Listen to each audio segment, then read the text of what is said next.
Allez, salut à tous et bienvenue sur InfoCatch. Allez, on est parti donc pour une nouvelle interview. Alors, j'ai l'honneur et le plaisir, grâce à Tarak qui est avec nous, j'ai l'honneur et le plaisir d'accueillir PCO. Salut à toi. Merci d'avoir accepté cette interview. Comment tu vas, PCO? Salut Dylan, salut Tarak, ça va bien? Et vous, comment ça se passe là-bas? Ça se passe très bien en France. Merci Tarak, en tout cas, de m'avoir donné le contact de PCO. Comment tu vas, Tarak? Un très vieil ami à toi est avec nous. Écoute, là, on va profiter d'habitude. Quand j'appelle PCO, c'est en coup de vent. Là, on va profiter d'une longue conversation. On va se remémorer aussi des bons moments. Et surtout, on va parler de sa carrière présente qui est vraiment incroyable et qui démontre que quand on veut, on peut durer même 100 ans, 200 ans, voire plus. Bien sûr. Alors, tu vas voir, la première question, elle est toute simple. C'est comment tu découvres, toi, le catch pour la première fois? Est-ce que c'est un peu l'histoire de tout le monde? À la télévision, à l'école, on te le fait découvrir? Comment ça se passe pour toi, la toute première fois? Mes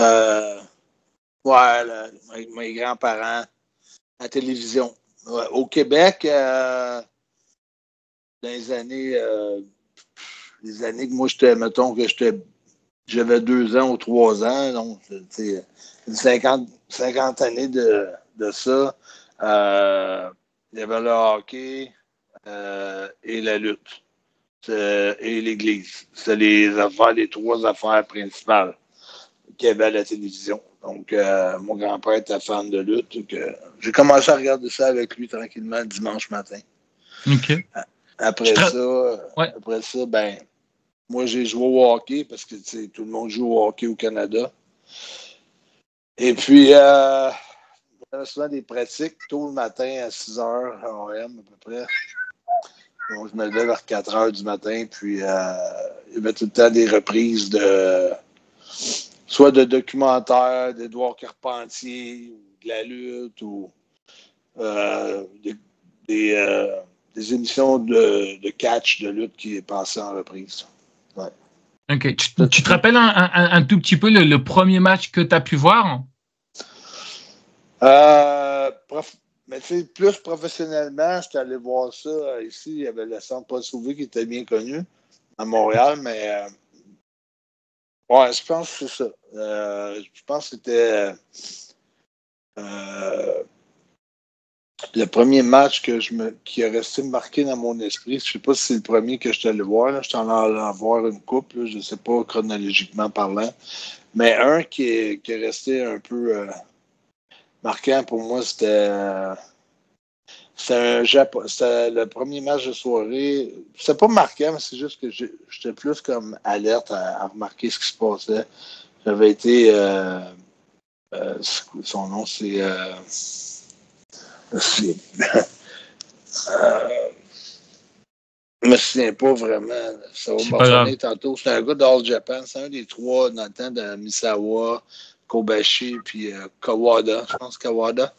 Ouais, okay. Kawada était venu au Québec puis il faisait les premiers combats. Puis après moi, quand je suis retourné faire du catch au Japon en 99-2000, All Japan, Kawada, c'était comme un grand champion là-bas. OK. Puis j'avais essayé de dire que j'étais là quand il a commencé, qu'il a fait ses débuts, autrement dit. Puis aussi, j'avais été marqué par un gars que j'aimais bien, c'était Phil Lafont, qui était à la WWE à un moment donné. Okay. Puis qui a lutté aussi sous le nom de Dan Crofat.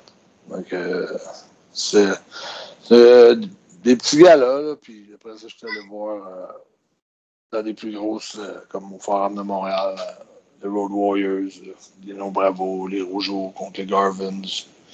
C'est tous des King Tonga cool. Ça a été des grands noms aussi au Québec. Dans les années que moi, j'étais jeune. OK. À 12 ans, il t'arrive quelque chose qui est un petit peu dommage. Tu perds un petit peu l'usage. Enfin, c'est même pas un petit peu. Je crois que tu perds un peu l'usage de ton œil, c'est ça?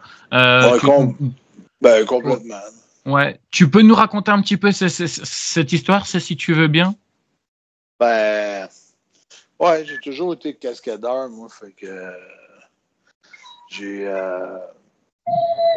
on faisait toutes sortes de cascades quand j'étais jeune.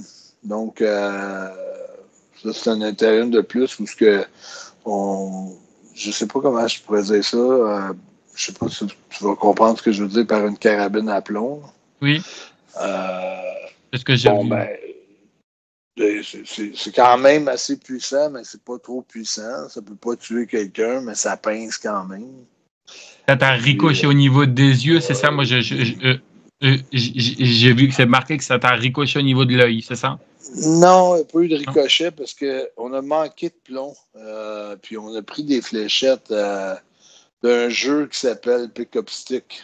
C'est des fléchettes à bourron à chaque côté. Puis le jeu, c'est quand tu laisses toutes tomber les baguettes une par-dessus les autres, il faut que tu retires les couleurs. Si toi, tu as les jaunes, il faut que tu enlèves les jaunes sans toucher à d'autres couleurs parce qu'ils sont comme tout entremêlés une par-dessus l'autre. C'est celui qui tire toutes ses baguettes sans faire tomber un autre ou toucher un autre baguette, finalement, il gagne le jeu. C'est ce jeu-là, nous, on ne jouait pas au jeu pantoute. Nous autres, on mettait ces baguettes-là dans le canon, puis parce qu'on avait manqué de plomb. On mettait ça dans le canon, puis on tirait ça dans les jambes. OK. À 12 ans, comment tu vis ça? Parce que c'est pas forcément évident, tu vois, à 12 ans de subir ça. C'était compliqué pour toi? Ah oui, mais ça, on se tirait ça dans les jambes. Mais moi, je m'étais caché à genoux en dessous de mon comptoir de cuisine. Pas en dessous, mais pour viser quelqu'un, pour pas qu'il me voie. Donc, moi, j'étais à genoux. Donc, mon ami, en visant ma jambe, ben, lui, ça a transpercé ma paupière, ça a transpercé mon œil. C'est sûr que quand tu vis ça, tu deviens un peu...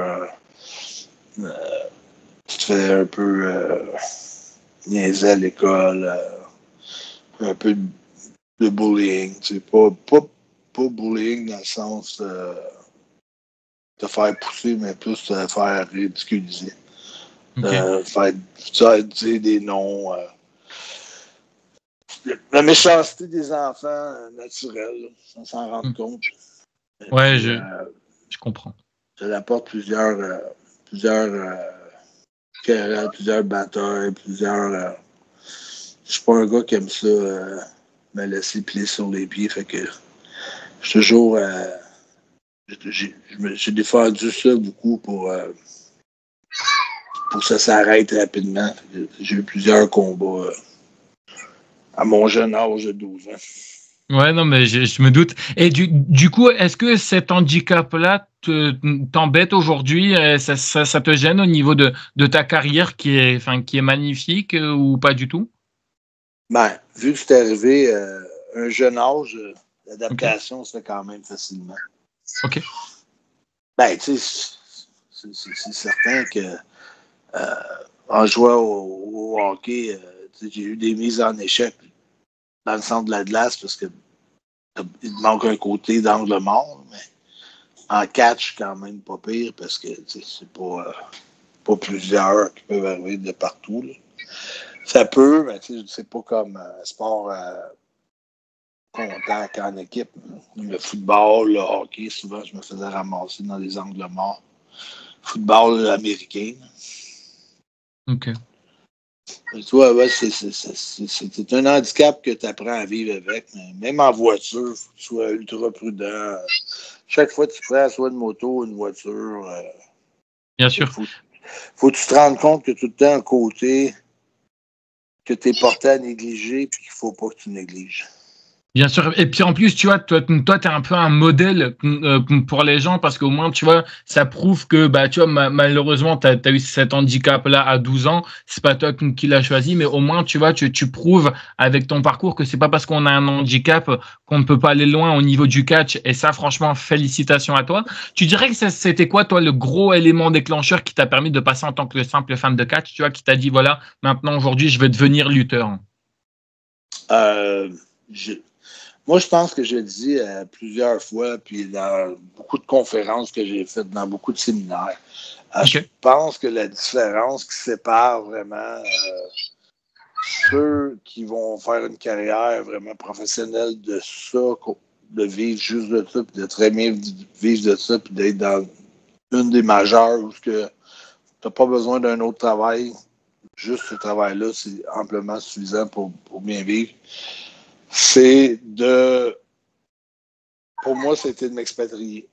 M'expatrier aux États-Unis. Ben, la première place qu'on veut aller pour s'expatrier, mais qui n'est pas tout le temps évidente, c'est les États-Unis.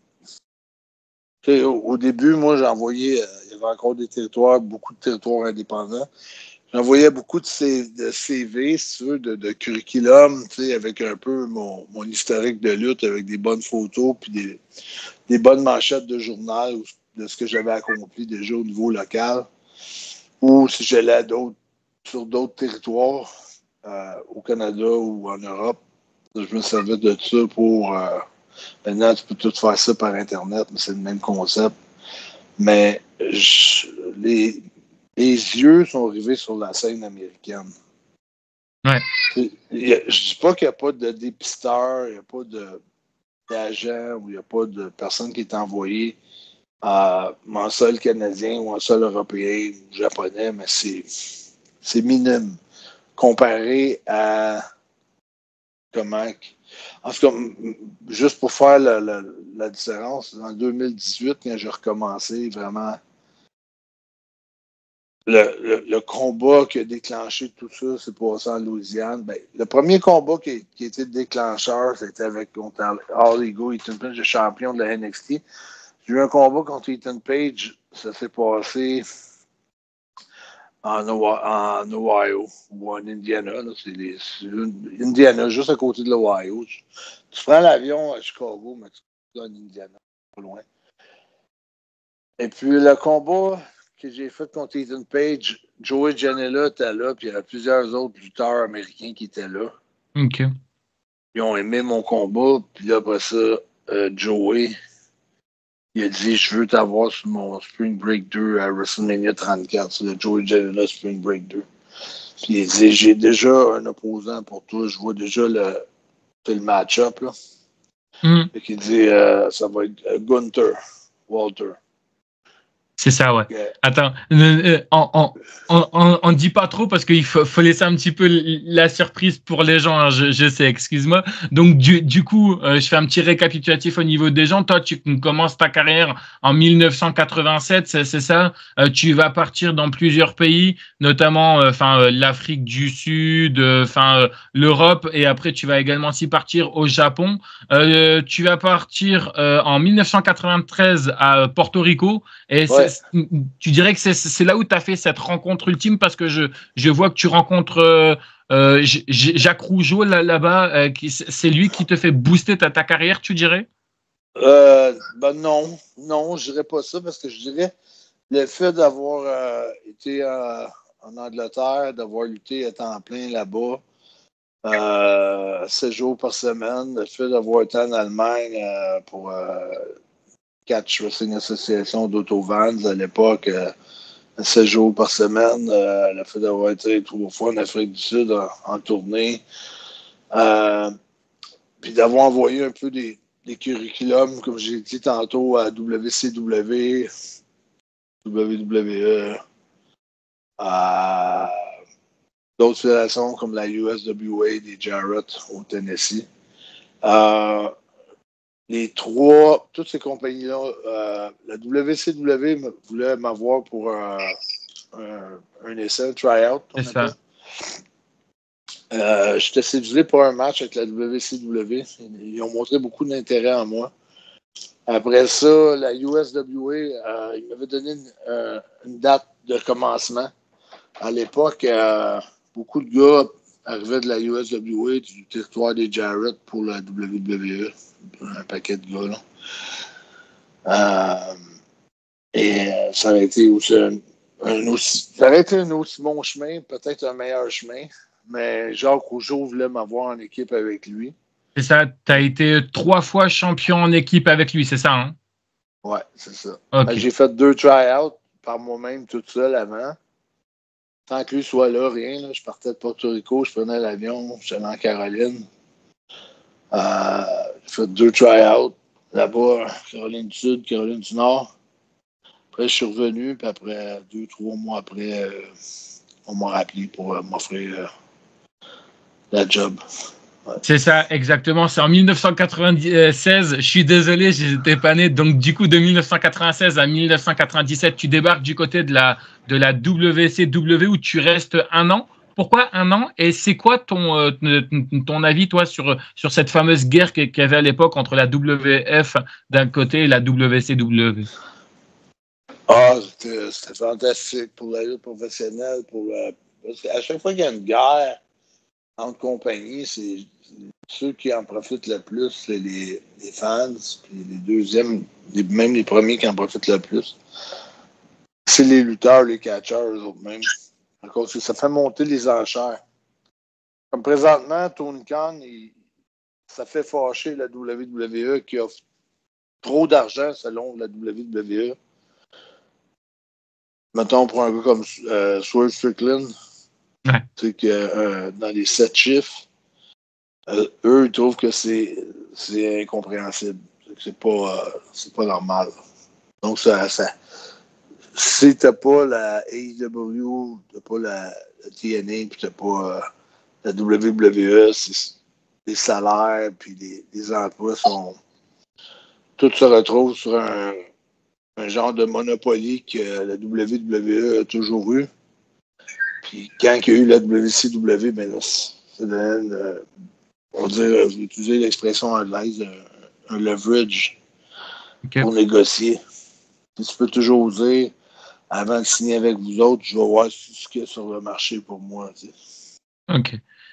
Toi, Tarak, en 1996, tu l'avais vu PCO là-bas, tu regardais le catch, toi, à cette époque? Moi, je l'ai connu fin 93, début 94, et je détestais PCO parce qu'il frappait Bret Hart. et Bret Hart, moi, ce que je peux te dire, Bret Hart, malheureusement, je pense que si je serais allé vers lui comme je suis allé vers PCO, il en aurait eu rien à foutre de moi. Et la chose que je peux dire, c'est dans ma vie, il y a eu quelque chose de vraiment clé et accrocheur et qui m'a servi aujourd'hui de mentor et qui m'a expliqué beaucoup de choses dans le business. Ça a été Pierre-Carl Ouellet.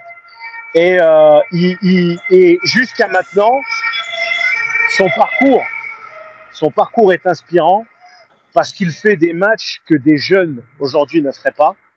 Il est aujourd'hui champion international et champion des réseaux sociaux. Il a eu un titre mondial ROH, vraiment à l'heure de gloire de la ROH, et que j'espère aujourd'hui, avec l'entente WWE NXT et TNA Impact, qu'on aura encore des surprises pour PCO. PCO, il faut savoir aussi que il a eu sous son aile Kevin Owen, il a eu aussi Sami Zayn, et c'est quelqu'un en fait qui a toujours été dans le partage, dans la générosité. Quand j'étais dans la merde, j'ai trouvé PCO à Montréal, pour te dire. Il m'a fait rencontrer Jason Decoto, il m'a fait rencontrer beaucoup de monde, et vraiment, c'est quelqu'un qui non seulement aime le catch, mais donne aussi le catch, enfin la lutte professionnelle. Et je trouve en fait que des gens comme PCO, comme Joe E-Legend, comme Billy Gunn, comme Al Snow, en fait, ils nous montrent que il n'y a pas d'âge pour faire de l'excellente lutte, il n'y a pas d'âge pour faire rêver les gens, et il n'y a pas d'âge pour faire le main event. Et vraiment, pour moi aujourd'hui déjà, partager cette interview et aussi te donner toute la reconnaissance dans mon parcours, pour moi c'était quelque chose d'important, et que cette interview, ça permette aussi à tous les lutteurs francophones de tous les pays de découvrir en fait qu'on a une vraie légende. Et aujourd'hui, on va retenir peut-être plus PCO que beaucoup de légendes québécoises auparavant, parce que c'est quelqu'un qui a duré, c'est quelqu'un qui a fait des exploits, c'est quelqu'un qui continue, et c'est quelqu'un à qui je souhaite vraiment encore beaucoup de réussite, que ce soit du côté du Japon, du Mexique, des États-Unis, du Canada.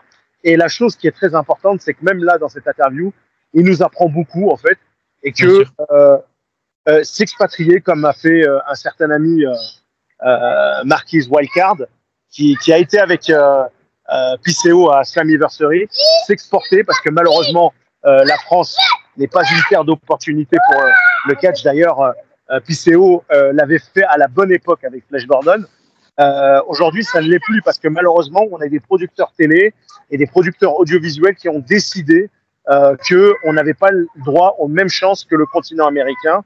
Et donc, nous sommes cantonnés en fait à être juste que des acheteurs de billets quand il y a des événements. Et on sait que tous les événements européens, eh ben, ils font toujours salle comble, que ce soit AEW au Wembley Stadium pour All In, que ce soit Bash in Berlin, qui a regroupé 35 000 ou 38 000 personnes, si je me trompe sur l'équipe, et Lyon, qui a initié, bien sûr, cette concurrence des fans qui doivent toujours remplir, faire plus de bruit. Mais de l'autre côté, voilà, le projet NXT UK est mort. Le projet NXT Europe ne verra jamais le jour. Donc, ça veut dire que pour nous, en fait, qui voulons vivre du catch comme Pierre-Carl Ouellet et avoir des opportunités et cultiver des opportunités, on n'a que le choix de s'expatrier.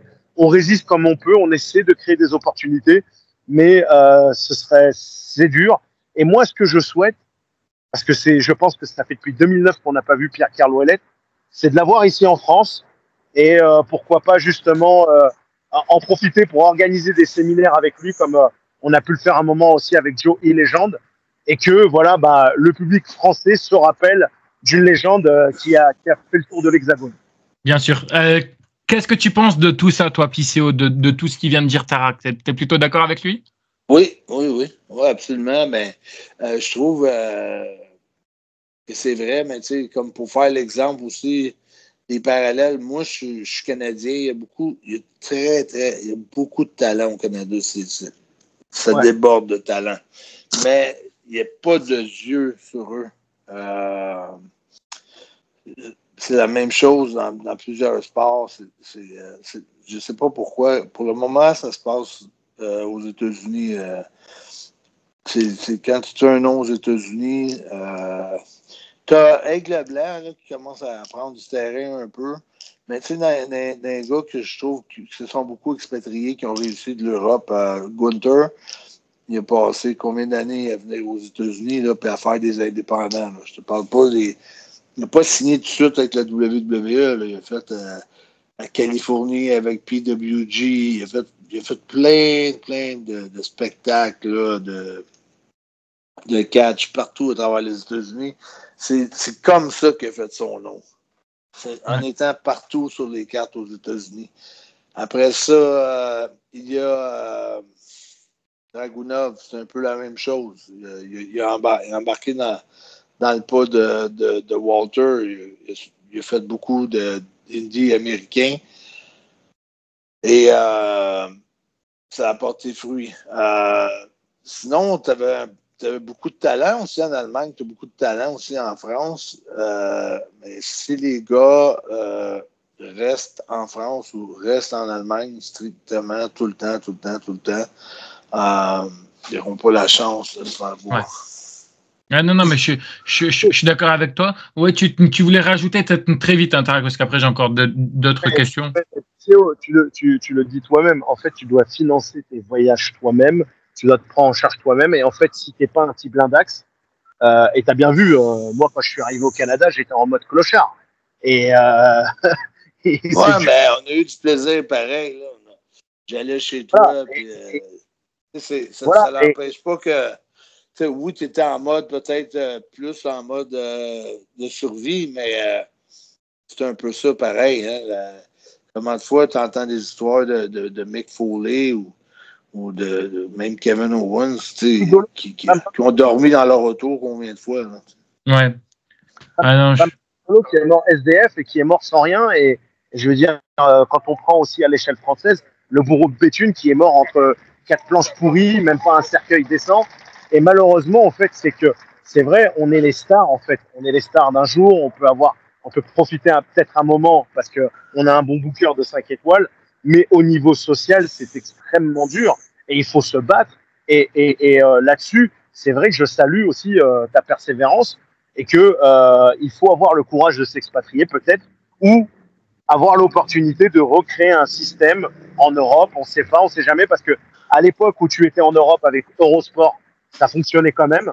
Mais Oui. aujourd'hui, je ne sais pas, malgré que la WWE, aujourd'hui en Europe, ils ont des millions de fans et ils font des scores énormes grâce aux réseaux sociaux parce qu'ils ont été boycottés par la télé. Et je suis d'accord avec toi, au Canada, vous avez des talents énormes et peut-être qu'avec la Maple Leaf de Scott D'Amore, vous allez peut-être avoir quelque chose qui va revenir comme à l'époque des territoires qui étaient tenus par la Hart Foundation, et je vous le souhaite. Mais c'est dur en fait de voir en fait un monopole du catch uniquement que sur certaines parties du monde, alors que le catch est populaire dans le monde entier.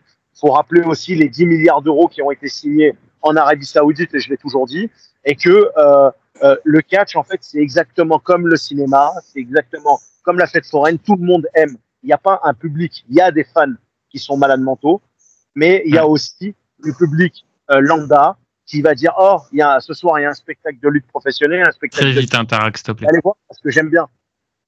Mais il y a pas besoin, en fait, de se monopoliser sur des fans. Ok.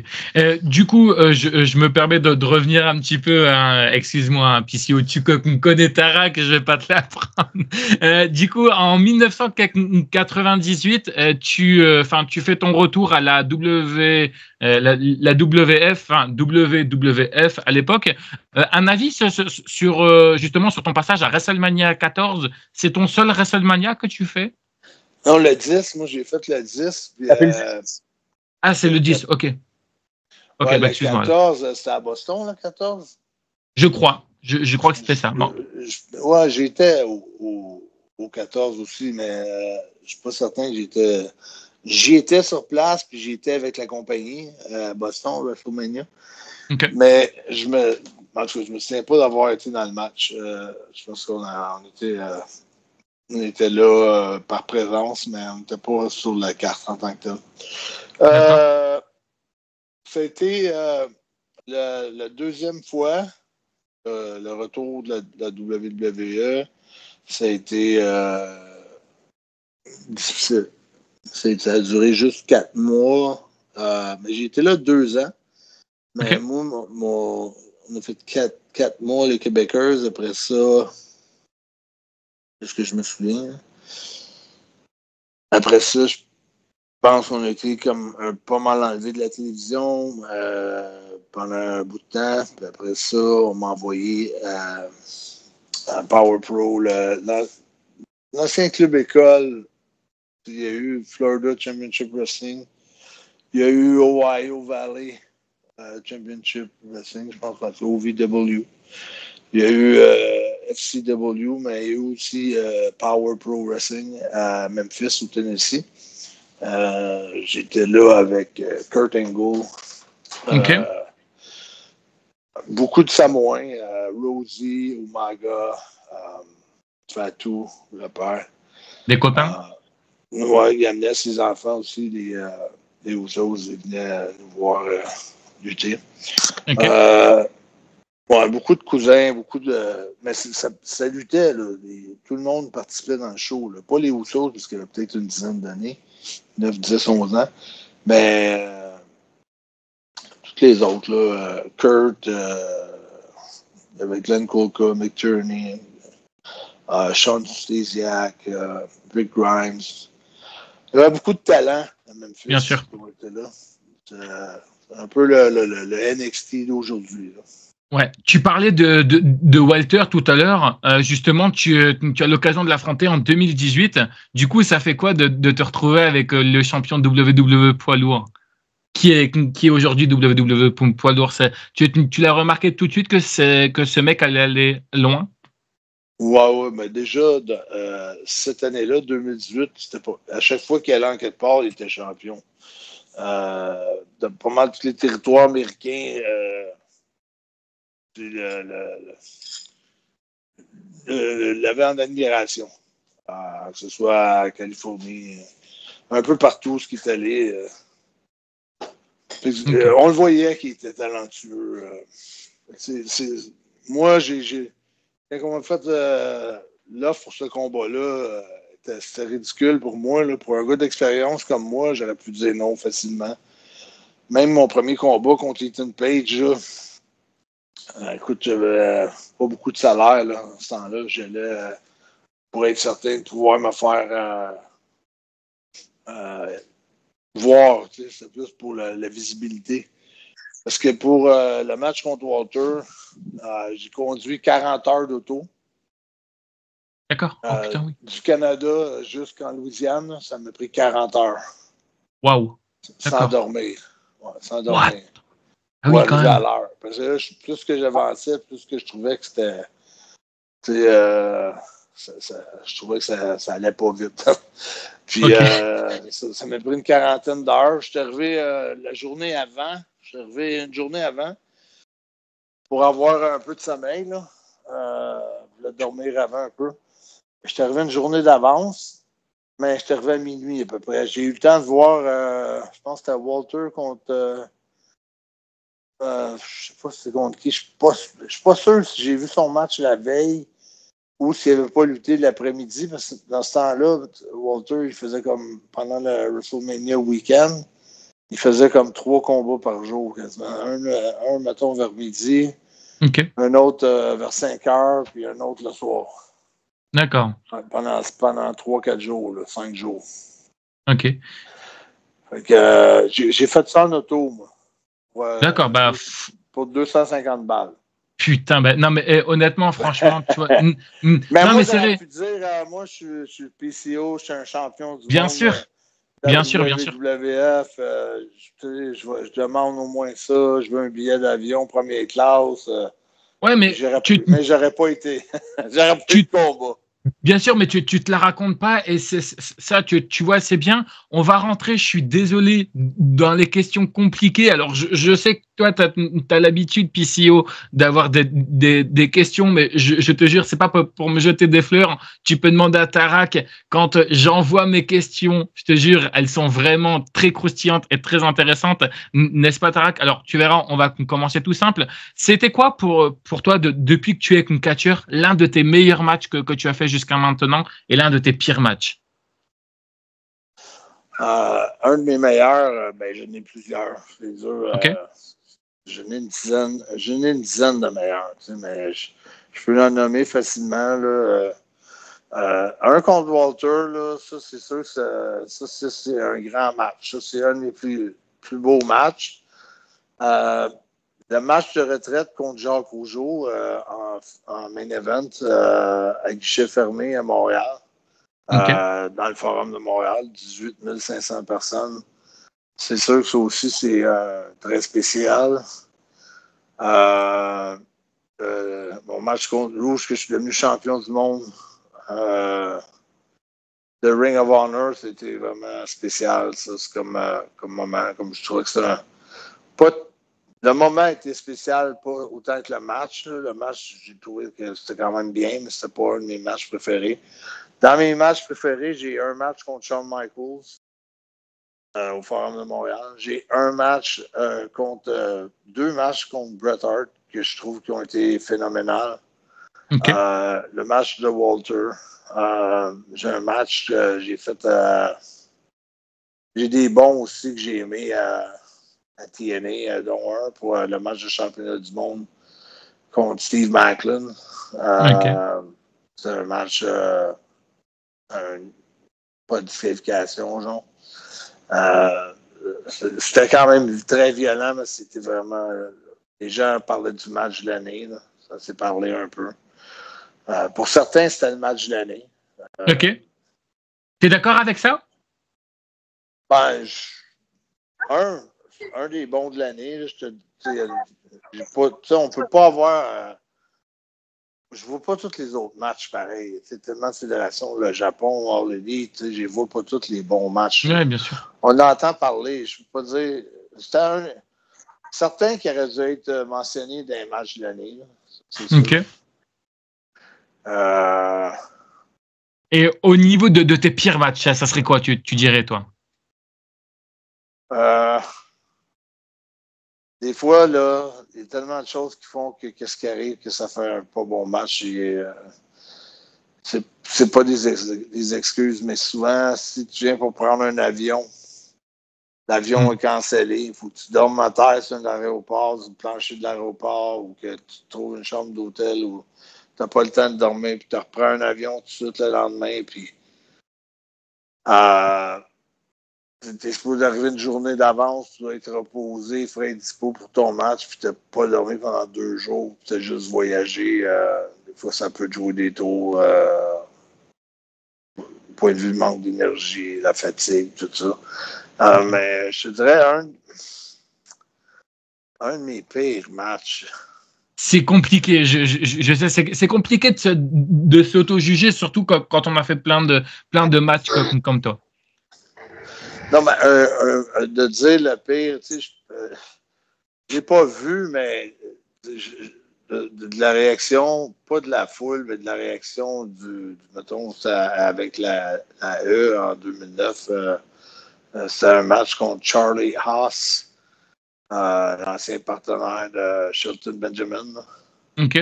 Je pense que ça avait été un peu pénible. Puis contre Blue Mini aussi, un autre try-out que j'avais eu en 2001, 2002.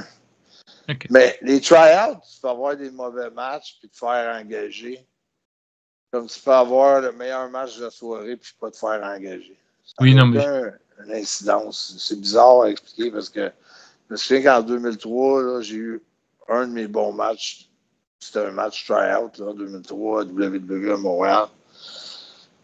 Puis c'était vraiment un match, la foule en délai. C'est le premier match de soirée, un dark à Raw. La foule en délai qui scandait mon nom et tout. Puis au lieu de trouver que j'avais eu un bon match, les rumeurs, c'est que j'en avais trop fait pour le premier match. Puis d'autres fois, quand t'en fais moins, mais t'en as pas fait assez. Fait que c'est ça.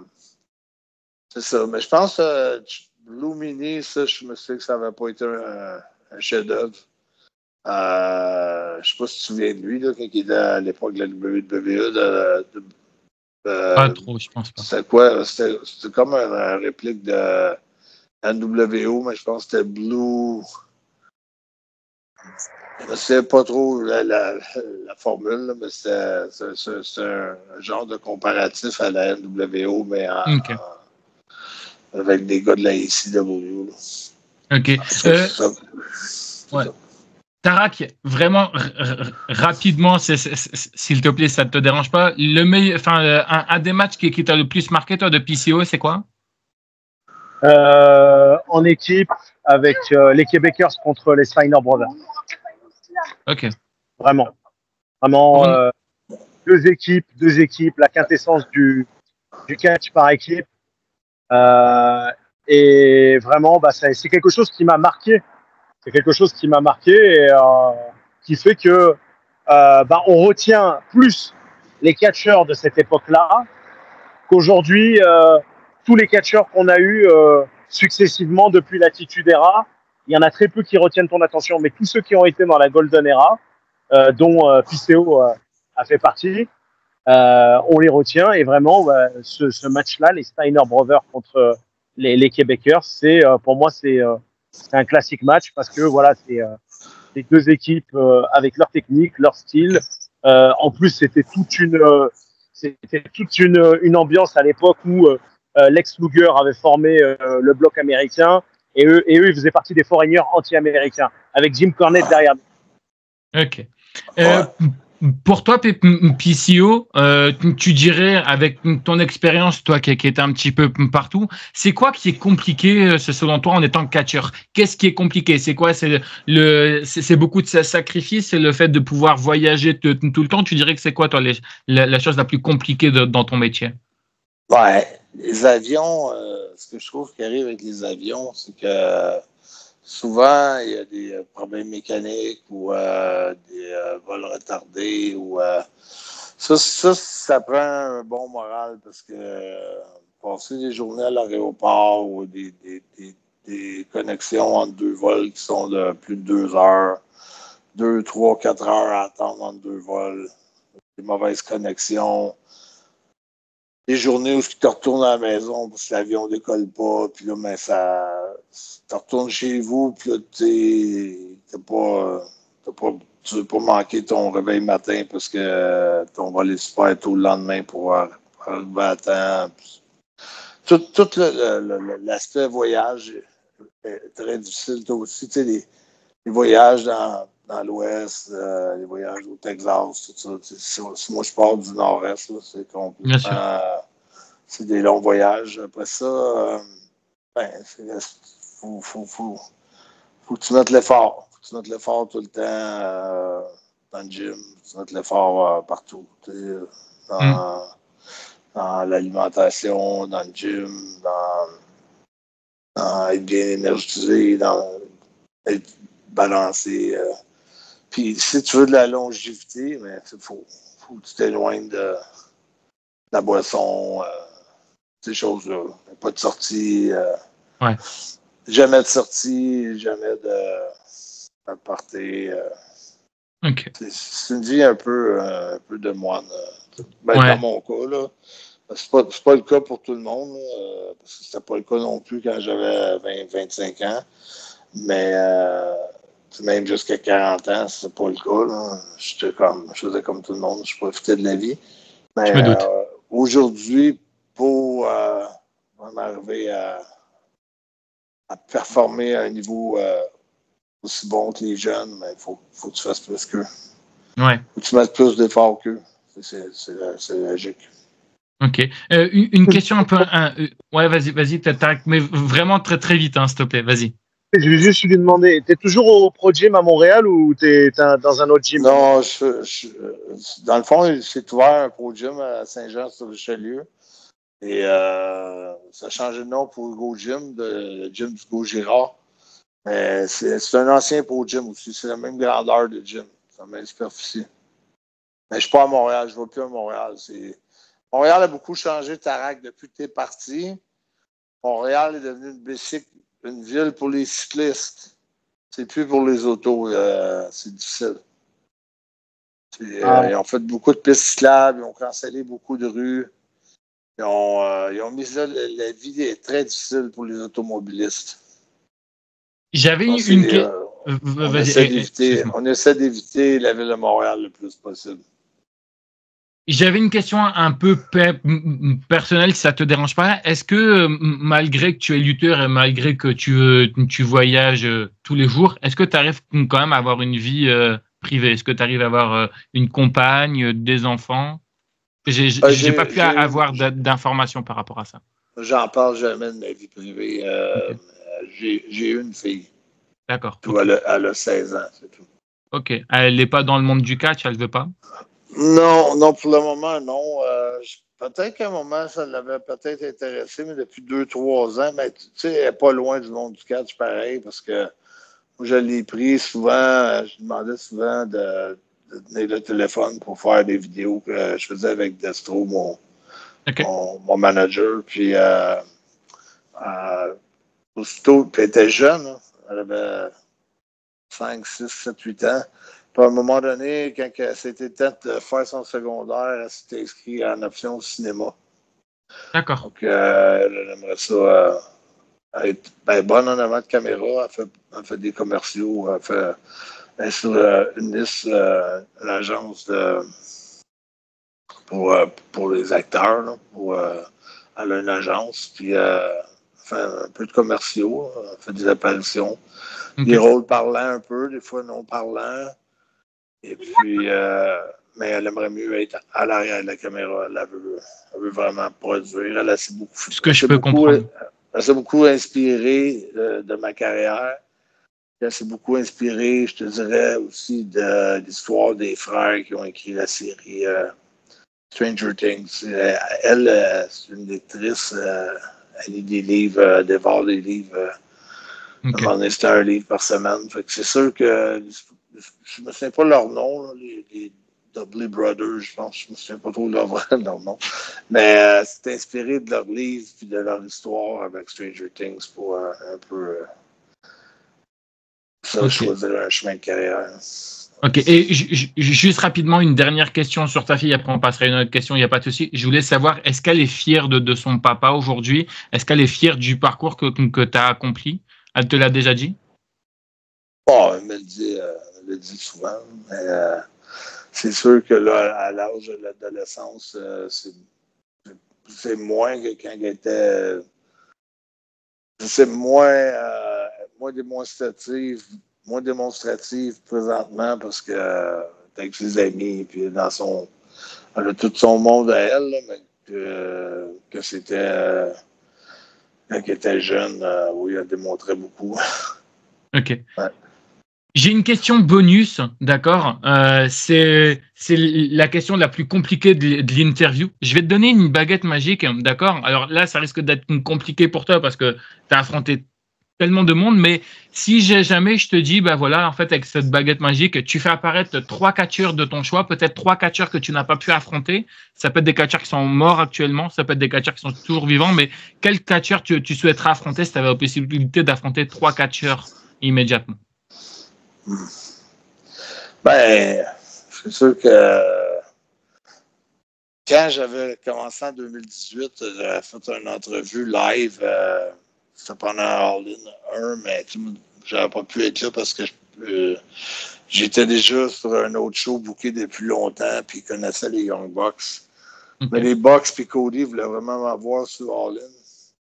D'accord. J'étais allé faire juste le Starcast en l'après-midi, là, qui était comme les autographes, puis il y avait Busted Open qui était là, qui était une émission de radio sur Sirius.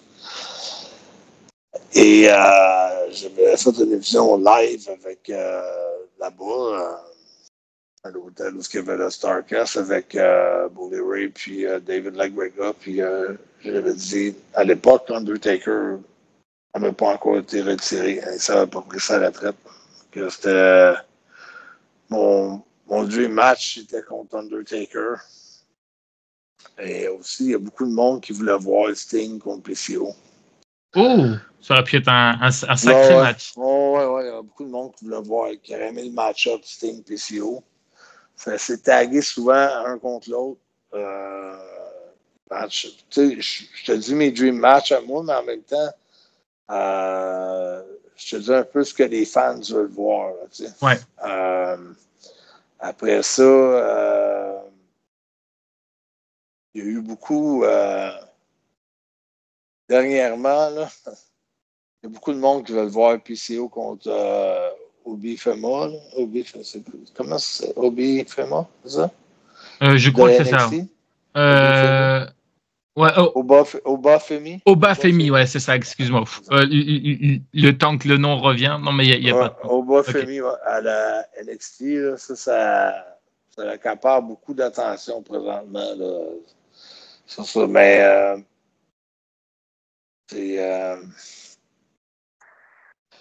j'essaie de voir, là, parce que pour moi, là, un match contre Walter, mettons, ce que j'ai trouvé de fantastique là-dedans, c'est que si tu m'avais demandé un dream match à cette époque-là, je t'aurais nommé des noms, puis je t'aurais jamais mentionné son nom à lui. Okay. C'est arrivé de façon organique. Moi, je trouve que les meilleures confrontations, les meilleurs combats, les meilleurs matchs se dessinent d'eux-mêmes de façon organique. C'est rien de pré-planifié d'avance. Oui, à un moment donné, ça devient une planification parce qu'on commence à voir qu'il y a du potentiel. Mais moi, je suis un gars qui est beaucoup pour la formule organique. On book une place 1 an d'avance. On roule les histoires, puis en 5-6 mois proches, on regarde qu'est-ce qui est organique le plus, qu'est-ce qui a de l'air à s'aligner pour que ça fonctionne. Puis, parce que juste de même, je sais pas. Je pourrais dire Kevin Owens, je pourrais dire Gunther. Ouais, pour le futur. Oui, bien sûr. Ouais, il y a beaucoup de monde qui t'a marqué, ce que je peux comprendre, hein, bien entendu. En ce moment, je fais beaucoup d'interviews avec beaucoup de tes compatriotes du Québec et tout. Je pense que tu dois connaître la NSPW. Tu regardes un petit peu tout ce qui se passe du côté du Québec, Montréal. Et c'est quoi, toi, ton avis là-dessus?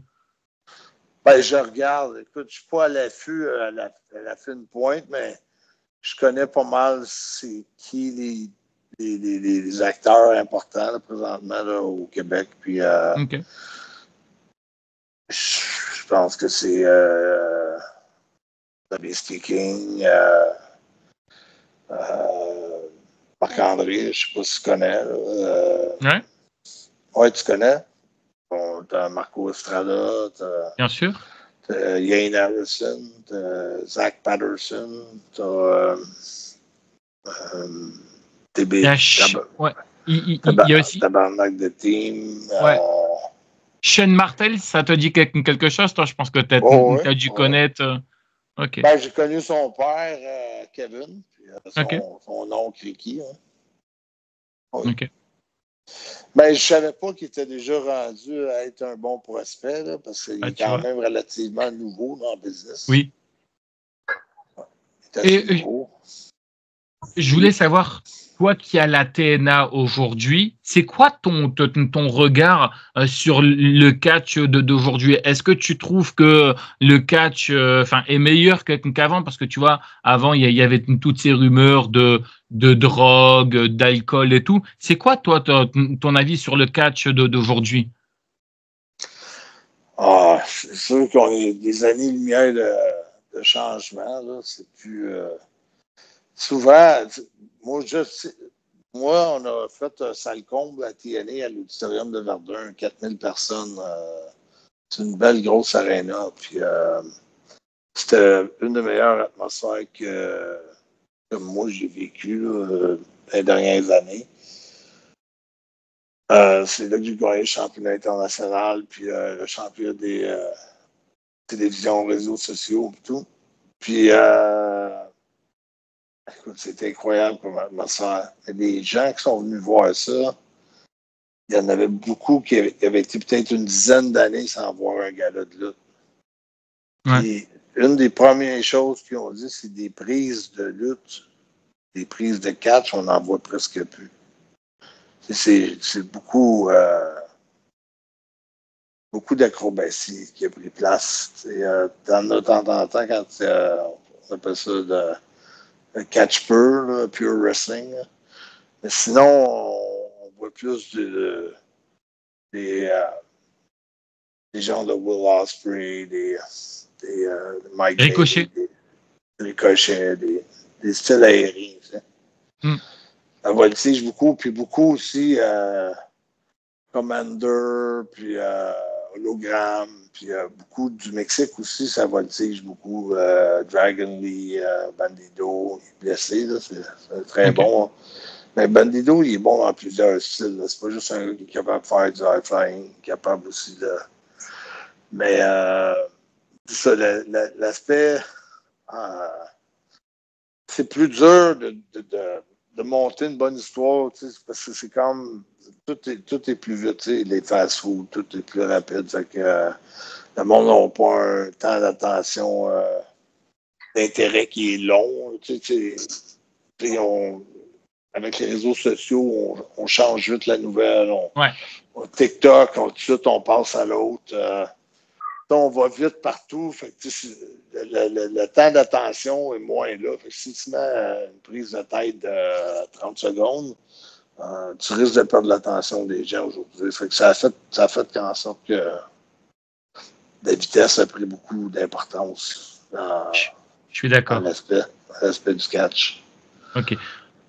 On finit avec 3 dernières questions, puis encore une fois, merci à toi d'avoir pris de ton temps personnel. Ne t'inquiète pas, Tarak, hein, tu participeras à l'une des questions. Je voulais avoir ton avis, toi, concernant la AEW. Est-ce que tu as un avis plutôt positif, plutôt négatif? C'est quoi, toi, ton avis, le fait qu'ils récupèrent un peu d'anciens lutteurs du côté de la WWE, comme là, récemment, ils ont recruté Ricochet. Est-ce que toi, on t'a déjà contacté à la AEW?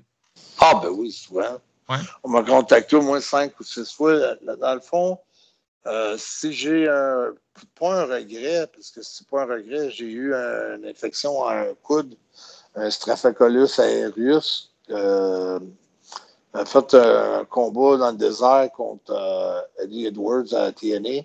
J'ai eu une petite coupure. Pendant ce temps-là, il y a eu un virus qui est rentré dans mon coude. Je pensais que j'avais juste un peu d'eau dans le coude. Je m'étais cogné sur une roche. C'est ça que je pensais. Fait que, j'ai attendu. Tu sais, je me suis dit ça va se dissoudre. J'ai reçu un appel de Chris Jericho. Il dit présentement, je suis en train de battre tous les anciens champions de la Ring of Honor. Puis là, mais les gens aimeraient ça voir PCO contre Jericho. Ça, c'est le 23 octobre à Chicago. Je pense que c'était All Out. Je pense. Okay. C'est le 23 octobre de l'an passé. Ça va faire un an bientôt. 2023. Ouais, c'est ça, 2023. Puis j'ai dit oui, pas de trouble, tout ça. Puis après ça, 6 jours plus tard, j'ai obligé de le rappeler pour dire que à cause du virus ou du je sais pas comment appeler ça là, mais du problème que tu as eu au niveau ouais, ben ça peut se transmettre. CM Punk okay. l'a déjà eu. Il y a plusieurs lutteurs qui ont eu ça. Ça arrive souvent dans le domaine. Puis le médecin ne voulait pas, parce que si tu le transmets à quelqu'un, c'est plate. Là, mais j'aurais peut-être pu tout mettre des pansements et être capable de passer au travers. Là, mais, on me l'a déconseillé. Fait que ça m'a fait de quoi d'avoir une opportunité sur la télévision nationale live contre Jericho. C'était bon, cet angle-là, quand c'était à autre show, Jericho. Là, je pense que c'était son 8e ceinture, championnat du monde. C'est ça, autre show Jericho, je pense que c'est dans ce temps-là. Il change de nom. Non, là, c'est le Learning Tree. Hein, il change de nom aux 2 mois. Okay. Mais je trouvais que c'était bon quand c'était plus le Ring of Honor, c'était Jericho of Honor, quelque chose comme ça. C'était bon la façon qu'il avait amené ça, je trouvais que c'était très très bien fait. Puis ça aurait été une belle opportunité. Bien sûr. On va en faire d'autres matchs aussi. On va en faire avec Wardlow, on va en faire avec Jericho, on va en faire de signer la première année dans All Elite. Okay. Tout a commencé, les 3 premiers. On va en faire la finale à Double or Nothing à Las Vegas. C'est Double or Nothing, je pense que c'est pay-per-view. Ouais, c'est ça. Okay. Le premier de tous. OK. Et du coup, est-ce que, alors je sais que tu pourras pas le dire, mais juste oui ou non, juste ça te dérange pas. Est-ce que pour 2025, on peut voir PCO du côté justement de la AEW ou pas du tout? Ben, ça va dépendre des négociations avec TNA. Là. Je suis en train de... J'embarque là-dedans. Là. OK. Bon, mon contrat finit le 31 décembre 2024. D'accord. Donc, on approche pas mal octobre, novembre, décembre. Au mois de septembre, on est dedans. Là. OK. Septembre, octobre, on est pas mal là. D'accord. On va savoir... on va savoir pas mal là, ce qui s'en vient. OK. Et ça va, t'as pas peur avec un peu l'affaire qu'il y avait eu avec CM Punk et tout, tu vois, où il y a eu tous ces problèmes. T'as pas peur un peu de comment c'est géré en off? Ben là, j'ai regardé l'émission de mercredi passé. Là.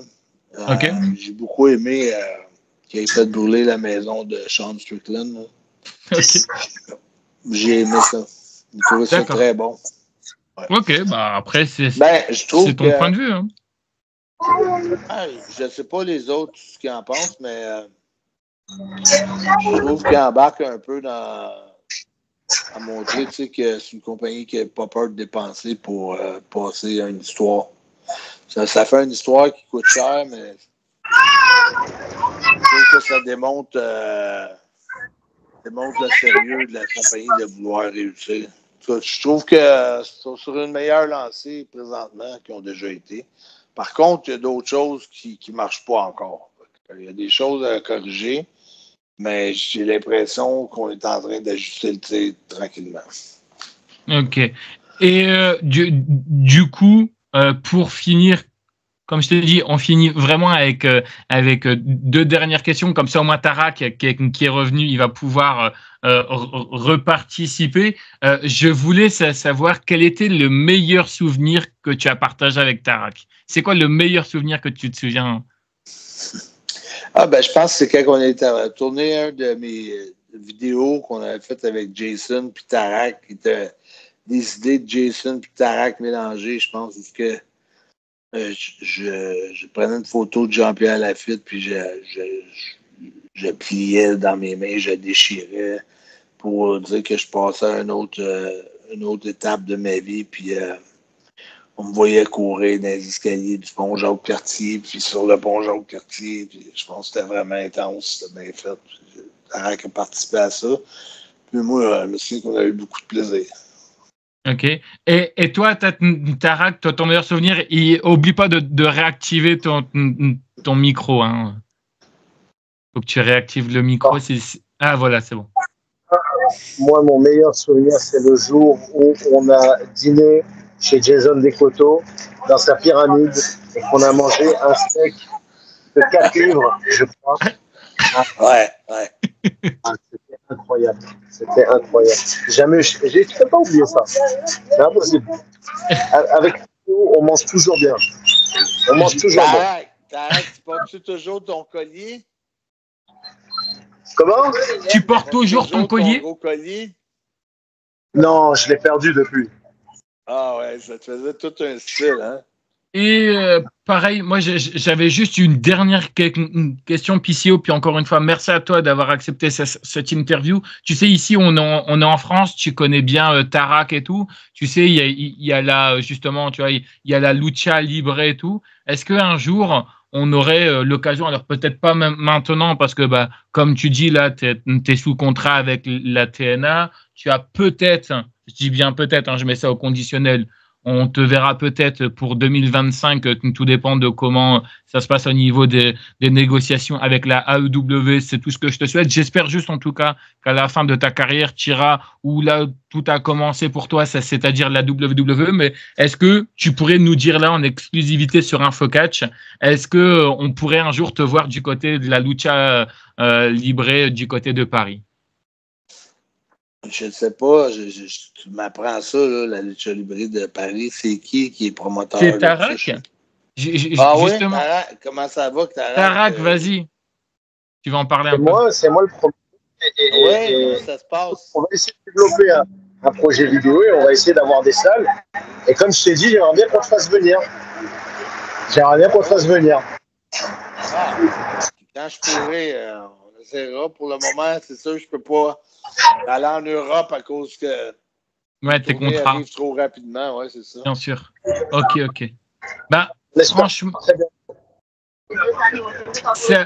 alors l'interview aura été vraiment longue. Je te remercie beaucoup en tout cas, PCO. Hein, tu m'as dit que tu n'avais pas trop de temps, mais tu as quand même pris 1 heure. C'est déjà pas mal. Je te remercie beaucoup. Merde à toi pour la suite. Oui, vas-y.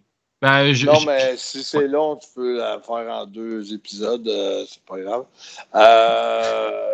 C'est toi qui vois. Mais non, merci beaucoup. Très content aussi d'avoir parlé avec Tarak, me rappeler des bons souvenirs avec lui. Personne que j'admire beaucoup. Puis, je te souhaite tout le succès possible, Tarak, avec Lucha Libre en France. Je pense que tu travailles toujours fort, tu mets beaucoup d'efforts dans tout ce que tu fais, puis avec l'expérience que tu as amassée au fil des années, je pense que tu es l'homme de situation. Et Dylan, je te dis, ça m'a fait un grand plaisir de partager.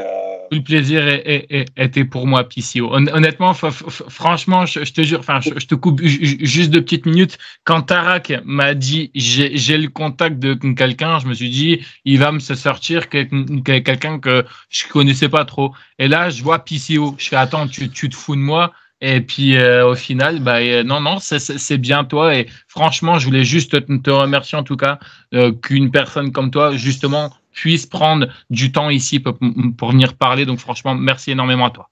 En autant que ça puisse aider à augmenter ta crédibilité, puis que ça peut t'amener d'autres gros noms sur ta chaîne. J'en ai déjà eu, mais j'espère.